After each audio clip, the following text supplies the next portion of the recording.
Good morning, world, and all who inhabit it. Okay. I don't even know where to start. I'll just talk.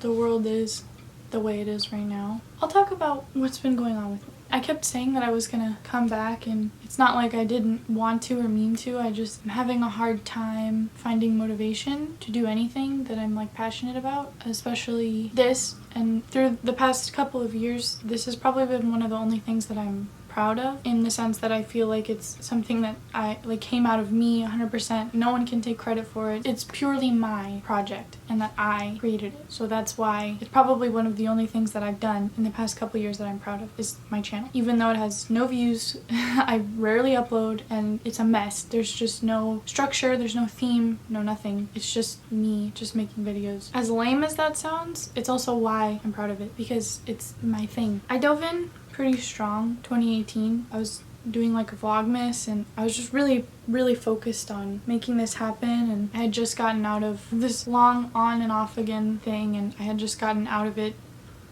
again. I was in the middle of finding myself. 2018 was a year of exploration for me. A lot had changed for me and a lot was going on, and I was just exploring who I am and who I want to be. At the end of 2018, I was really into Vlogmas and stuff, but then I just felt the sense of accomplishment when I had done the last vlog that I uploaded, because I had been trying to play catch up with all this footage that I had, and then finally I caught up. And I was like, cool, now I can just edit and upload every day and stay on track. But it was as soon as I had come over this hump of all this work, I just decided I was gonna reward myself and go out and have fun and do whatever. And I met someone, and I just got so infatuated with this person because I had just gotten out of another relationship, and I was rebounding very hard into this other relationship. Was in the middle of finding myself. I didn't take enough time to find myself, I think. We dated for a couple months and it didn't go very well. It didn't end well at all either.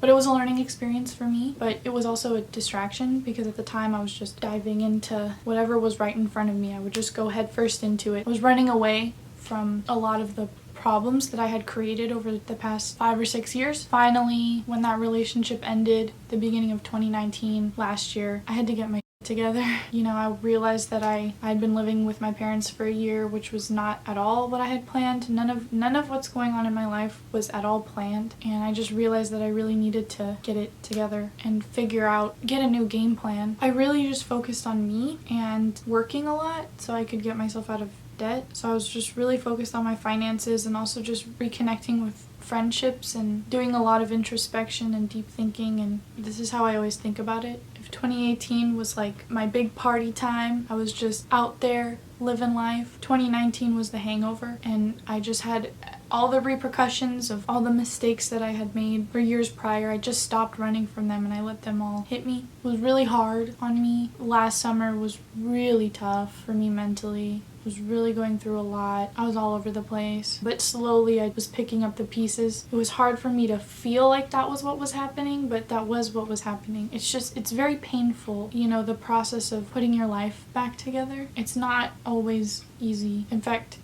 I don't think it is ever really easy, and that's why it's hard for people to do. I started putting my life back together, and during that time I filmed the video that I just uploaded on my channel a couple months ago or a month ago, or I don't know when I uploaded it, but I had filmed that last year. It's pretty old footage of me. And it's kind of weird because I've definitely lost weight too. I definitely was going through a weight struggle, my skin. Okay, so I'm not sure why I totally forgot to go in depth into this, but in the middle of this tumultuous time in my life, at the beginning of the summer of last year, I not only started a new birth control, but I also changed my skincare routine, and I'm not sure if it was one of those things. I think it was both of those things combined. Basically, it destroyed my skin. I don't know what happened. I went from looking like this to looking like this in 3 months.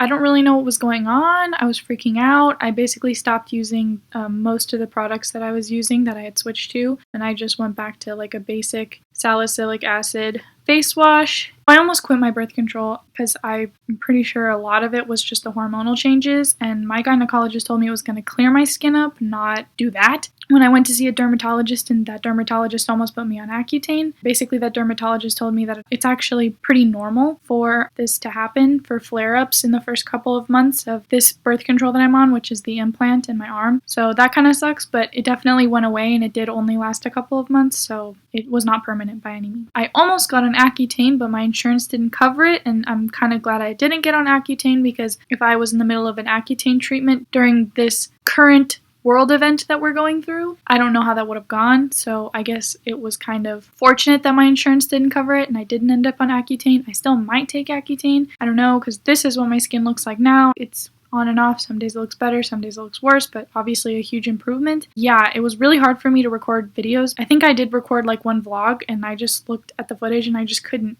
deal with it. Like every time I looked in the mirror, I was just like, who is that? Like, you know, like my face was just crazy. Yeah, I'm really glad I'm on the other side of that. My skin is still not perfect by any means, but definitely was a scary thing to go through, and it definitely added to the lack of motivation for wanting to film anything. So I kind of just wanted to add this in here. I was supposed to talk about it, but I completely forgot for some reason. So a lot was going on. In 2019, I decided to do a lot of things for myself. The focus was not on my YouTube channel, clearly, because I had like no content. I decided to really focus on becoming the person that I wanted to be. I'm here now. I don't know if you can tell my room has changed. I don't know, probably not. It's gonna keep changing. I want to move out of my parents' house very, very soon. I gave myself a deadline last year. I gave myself a full year, and that basically last summer I was like, you need to move out by next summer. So I gave myself a year, and this summer's coming up. There was a little bit of a change of plans. I have recently become unemployed because I was a sub teacher and all the schools are closed. Teachers still get to work from home because they get to teach the classes from home, but because they're teaching from home, they really don't need sub teachers. There's no need to substitute teach a class that's already non-existent. I basically lost my job. So I need to find a new job so that I'm able to move out, but right now I'm currently in a better financial situation that I can do those things. It's just that I need to just find a new job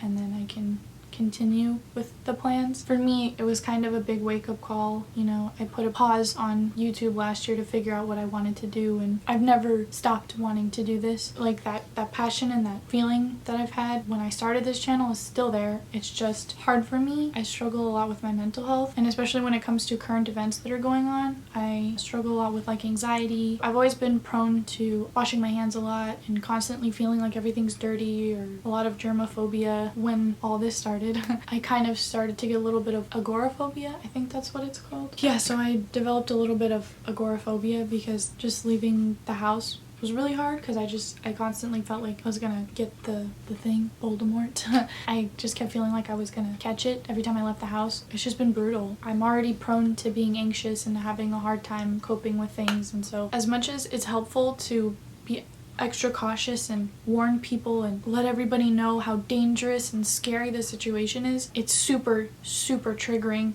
for people like me. All it does is feed into a problem that I have, and it's really hard because there's one half of my brain that's like, yes, everyone's dangerous, wash your hands, stay in your room, don't leave your room. Like, I don't even want to leave my room. There was 1 week during this thing that I just spent in bed. I didn't move. I only got up to eat for a week or use the bathroom.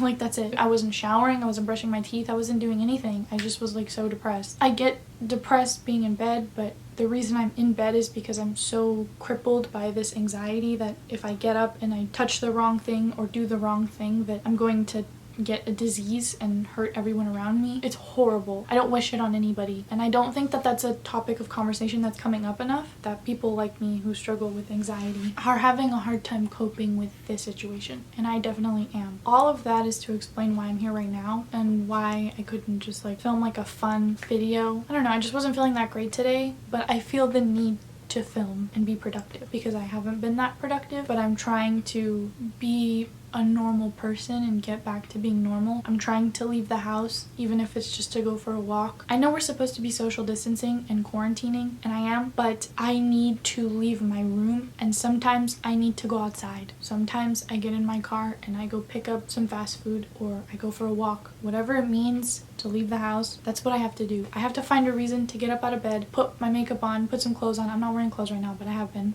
I swear. And be a normal person and just keep telling myself that I'm gonna be okay, even if something is scary. I wanna film again. I miss it. It's flashing and stuff. Oh, stop flashing. I honestly forgot how to record. Like, even setting up my camera, I was like, what is this? Like, what is this technology? I miss it, but at the same time, the more time I spent away from it, the more terrifying it became to me. And I just don't want to be scared anymore because, like I said, of all the things that I've done over the past couple years, this is one of the things I'm the most proud of. And I still haven't told anybody about it, really. Only my close friends know about it. But I'm proud of it because it's mine. Now that I've had all this downtime to think, when quarantine started, I essentially paid off all of my debt and started getting in a financially stable place while simultaneously losing my job, which is crazy. It was all a lot for me to process. I also realized that now I have the time and I'm more motivated to get back into my passions. The only thing that's holding me back now is my fear of diving back in. But I don't want to be afraid to dive back.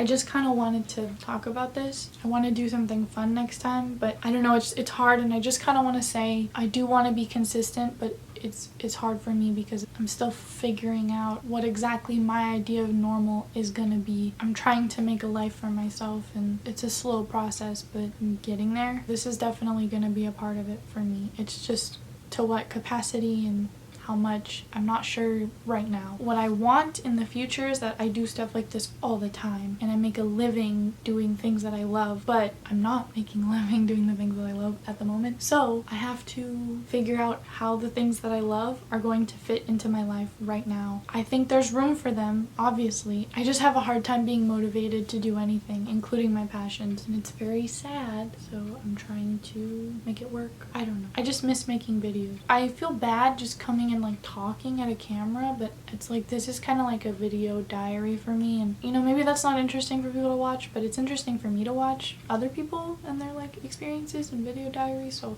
hopefully there's some people who find it interesting, but if not, oh well. It's always very cathartic when I come back to a camera after not being in front of one for a long time, because I really do love it a lot. I have a hard time turning the recording off because I just want to keep going forever and ever. At some point I have to stop recording and start editing and then start a new video, and it's all that stuff in between this part that's hard for me. I do like editing a lot. It's just getting myself to start is very hard, and finishing is hard. It's the start and the finish that I have a really hard time with everything. I'm just always freaked out and nervous and anxious and overthinking everything, and it sucks. I know there's a lot of videos on my channel that go more in depth as to what I'm talking about and what I go through with my anxiety and those kinds of things, so if that's something that interests you or you're a little confused and you want a little bit more of an explanation, there's plenty of videos talking about it, and there's not a lot of videos on my channel, so easy to find. I think I'm gonna go. I don't want to make this video too long. I don't think it's that interesting. It's just kind of a quick little hello, here I am, hello, just a shout from the void, I guess. Thank you guys for listening and watching. I really do appreciate it. Every single person that gives me the opportunity to just talk, it means more than you'll ever know. Thank you guys so much for watching. I love you so much, and I will see you next time. Bye. Goodbye. I forgot that was my outro. So stupid.